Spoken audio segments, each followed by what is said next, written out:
How's it, guys? Welcome to another modding guide, this time for The Witcher 2, which is this video right here.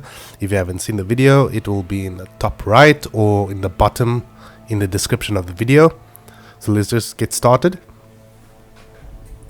The first thing we'll do is install a fresh copy of The Witcher 2. It's always best to install a fresh copy of any game before you start, so to avoid any problems. Once the game is installed, go into your options and just set up all your settings the way you want it. At the resolution section, if you only see 1080p or some other resolution that's not your monitor, what you can do is go into the documents folder, Witcher 2, config file and the user ini file. Open that with Notepad. And it should be at the bottom somewhere. Let's just see. Yeah, under viewport. This is where you would just put in your resolution of your monitor and save this file. And then when you go back to the launcher of the game, it should pop up. As you can see, mine was 4K. After that, let's start modding the game. So we'll open up the PDF which I've provided, which have all the links to all the mods which are showcased in the video. So we'll just go from the top all the way down. So we'll click on the first link and we'll go to the intro logo removal mod. And what you should always do is always read the description of the mod, just to make sure that you know how to install it. Most of these mods are going to be installed in the cooked PC section of the Witcher 2's directory.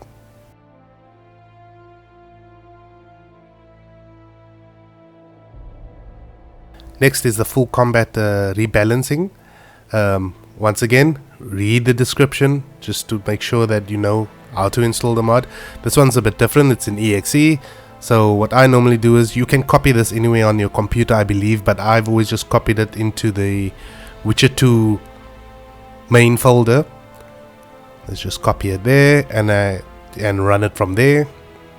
It will ask you to just install. You install everything and click finish, and once you click finish, you'll come up with a pop-up which you can either save and run the game, but I just save and exit.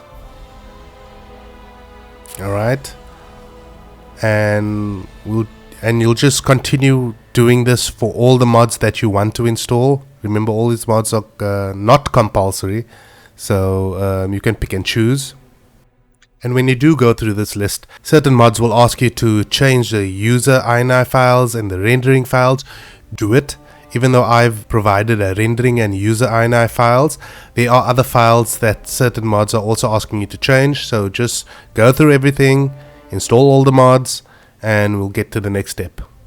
Now that you've installed all the mods that you want to install and change all the files that needed to be changed, the final step will be to just take my rendering ini file and user ini file and just copy it over into the documents Witcher 2 config section and replace the files that are there. Of course, all files that get replaced, you should make a copy of the original just in case.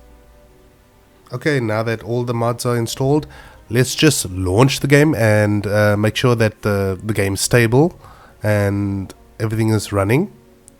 Okay, the game seems good, so let's just get out and install Reshade.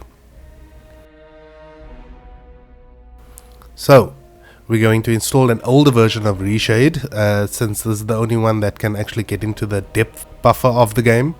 So we'll just go into where I keep all my reshades, and it's 4.6.1, and let's just install Reshade to the witcher2.exe file. Choose DirectX 9 and uncheck and check all, so we can install all available effects. Of course, some effects will not work with this old version of Reshade, but that's okay. Once Reshade is installed, we'll also copy over a older version of RTGI, which is the 0.16.0.1. You should be able to find this in the beta access on Pascal's Discord.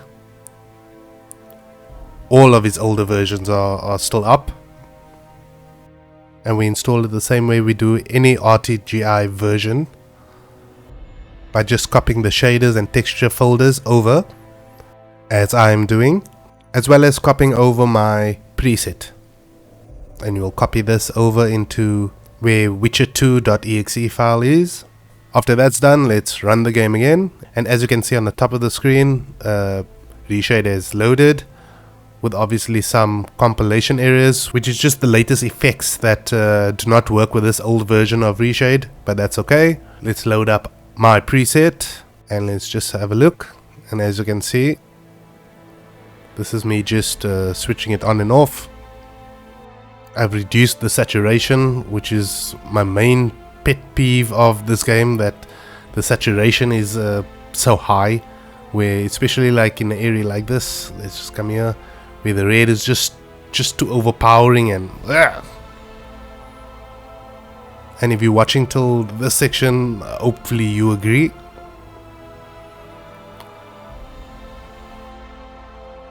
Well, that should do it for modding The Witcher 2. Oh, there's just one more thing.